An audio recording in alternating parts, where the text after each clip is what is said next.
Jadi saat ini gua sedang berada di PMI Kramat jam setengah 8 pagi untuk melakukan sesuatu yang sudah gua lakukan sejak 2010 atau mungkin 2009, gue lupa, nanti gue pastiin. Hari ini gue mau donor darah, dan konten ini sebenarnya diniatkan untuk ngasih tahu suasana situasi donor darah di masa pandemi. Sesuatu yang sebenarnya masih bisa lo lakukan, bahkan sebenarnya perlu dilakukan karena banyak yang membutuhkan.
Udah deh selesai donor darahnya. Jadi salah satu alasan kenapa ini jadi video yang gue niatkan untuk dirilis ada karena jumlah ketersediaan darah itu minim kaitannya sama pandemi. Sebenarnya secara umum donor darah memang belum jadi kebiasaan sama masyarakat secara umum. Tapi karena pandemi dan orang juga banyak yang nggak keluar, kalaupun keluar nggak kepikiran atau mungkin khawatir untuk datang ke rumah sakit atau ke PMI dalam hal ini untuk donor darah, gue mau cerita aja prosesnya seperti apa. Sebenarnya sebelum gue cerita soal protokol yang aman untuk donor darah di PMI, terutama Kramat, gue mau tahu sejarah kenapa gue jadi donor darah. Gue tuh sebenarnya kan takut jarum ya, dari dulu sampai sekarang sebenarnya juga. Cuman ketakutannya itu dilawan karena kebutuhan yang mendesak. Sekitar, gue lupa nih persisnya kejadiannya kapan karena udah lama banget, 2010-an. Kayaknya gue ngeliat Twitter deh. Iya nggak ya? Ada yang retweet kebutuhan golongan darah O untuk didonorkan langsung kepada pasien bernama Michelle. Saat itu Michelle masih SD. Terus karena gue golongan darah O, dan gue bisa ngebayangin khawatirnya, paniknya seorang ibu karena butuh darah untuk anaknya yang thalassemia. Thalassemia itu adalah kondisi di mana seorang pasien itu jadi selalu butuh untuk cuci darah, diganti gitu darahnya. Dan gue ingat waktu itu gue datang, gue ngebantu, terus udah gitu darah gue kepake banyak. Jadi mungkin karena gue nggak ngerokok, gaya hidup gue beres, gue rutin olahraga, gue sehat, akhirnya kantongnya kepake banyak gitu. Jadi kalau misalnya lu donor darah dalam satu kantong itu nggak semuanya langsung kepake.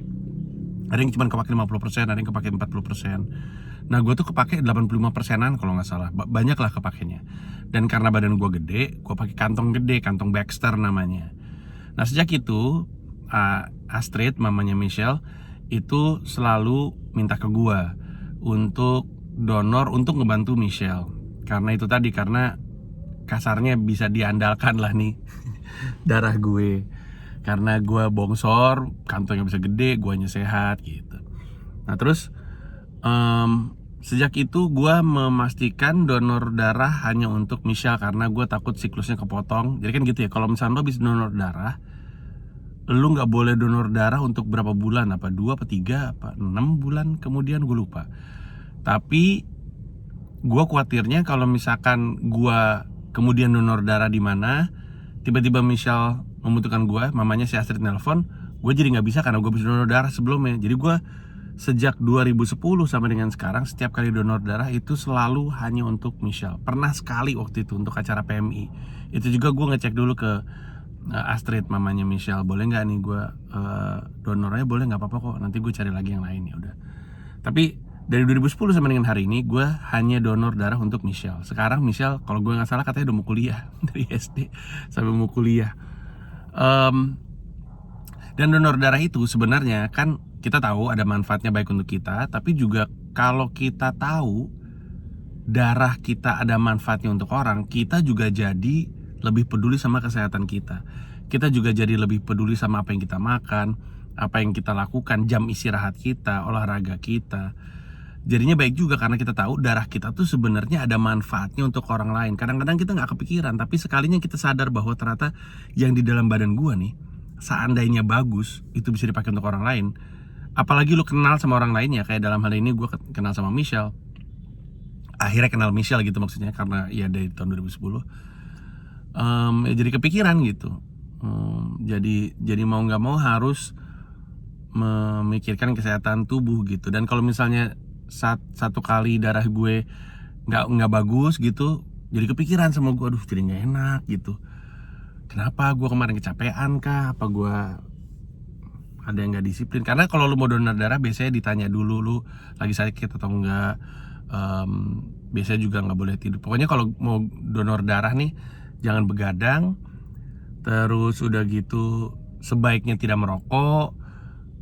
Dan emang nggak boleh ngerokok sih. Gue biasanya kalau misalkan nyariin donor, kayak gue waktu itu mau donor, Astrid butuh tambahan, gue nyari teman-teman syaratnya itu nggak boleh ngerokok. Jadi nggak ngerokok, terus malam sebelumnya nggak begadang, gaya hidupnya sehat, kalau bisa rutin olahraga lebih bagus lagi, sehingga kualitas darahnya oke. Nggak boleh lagi minum obat. Kalau lu mau donor, misalkan lu habis sakit sebelumnya, berapa hari sebelumnya itu lagi rutin minum obat, atau bahkan Panadol sekalipun ya, obat pusing gitu ya, itu nggak boleh. Jadi benar-benar harus sehat. Dan itu aja ya, ngebantu kita untuk jaga gaya hidup kita gitu. Dan sisanya udah datang ke sini melakukan, ini kan gue lagi di PMI Kramat ya gue bilangnya. Jadi lu datang ke sini, protokol kesehatannya juga ketat ya, namanya juga PMI kan. Sampai sini tuh lu diperiksa dulu suhunya. Sampai dalam lu harus jawab banyak banget kuesioner untuk memastikan lu rendah risiko COVID-nya. Abis itu lu didata, abis itu lu diambil darahnya untuk diperiksa HB-nya. Tadi gue 15-an koma, yang mana oke, 12 ke atas itu bisa. Kalau HB 12 koma ke atas bisa donor darah. Terus udah HB-nya oke, masuk ke dalam, cuci tangan, donor darah. Nah udah, palingan ya itu pas lagi nyolok gitu. Gue juga takut kok, jangankan lu, gue juga takut. Gue inget ada masa-masanya, bukan di sini, ada masa-masanya kalau donor darah tuh kalau dan gue tuh orang yang pembuluh darah gue tuh tipis. Kan ada tuh orang yang istilahnya vascularity tinggi gitu. Jadi ininya tuh kelihatan, si urat nadinya tuh, pembuluh darahnya tuh kelihatan gitu. Jadi gampang kan dicarinya. Kalau gue tuh emang tipis. Gue pikir tadinya karena gue gemuk, tapi enggak, katanya mereka emang tipis aja. Ini aja gue turun 15 kilo juga masih tipis. Jadi kadang-kadang mesti ditepok-tepok, dimasukin. Gue pernah tuh, gue lupa di mana waktu itu. Lupa gue. Dicolok, salah, cabut, colok, salah, cabut. Kayak kalau misalnya lu lagi ini mau swab test, Terus kan ada orang yang bagus gitu ya, nggak sakit-sakit amat. Ada orang yang sakit banget.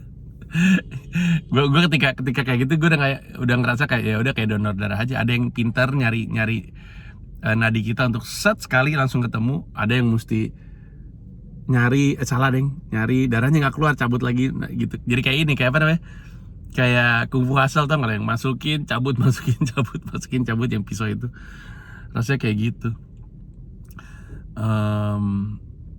Dan itu makanya tadi ditanya biasanya kanan atau kiri waktu lagi donor tadi, biasanya kanan atau kiri, ganti-ganti tergantung ketemunya di mana. Oh kata dia gitu. Ya udah dia colok. Udah, abis itu lu nunggu, abis itu lu turun.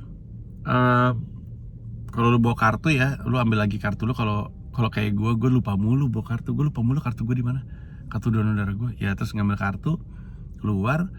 Biasanya suruh istirahat dulu, suruh makan. Karena ada kan orang yang kalau habis donor darah tuh suka keliengan.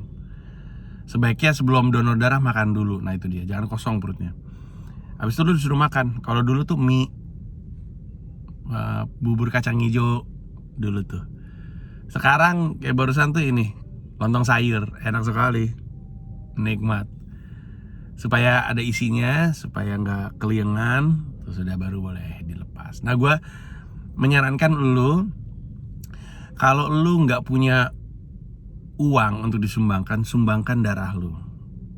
Yang mengalir dalam tubuh lu itu bisa ada manfaatnya, bisa kepake, bisa lu gunakan. Karena setiap hari di setiap pelosok negeri ini ada orang yang butuh sesuatu yang sebenarnya mengalir di dalam tubuh lu. Gak kepikiran kan? Bahwa setiap hari di Indonesia selalu ada orang yang sebenarnya membutuhkan sesuatu yang mengalir di dalam badan lu.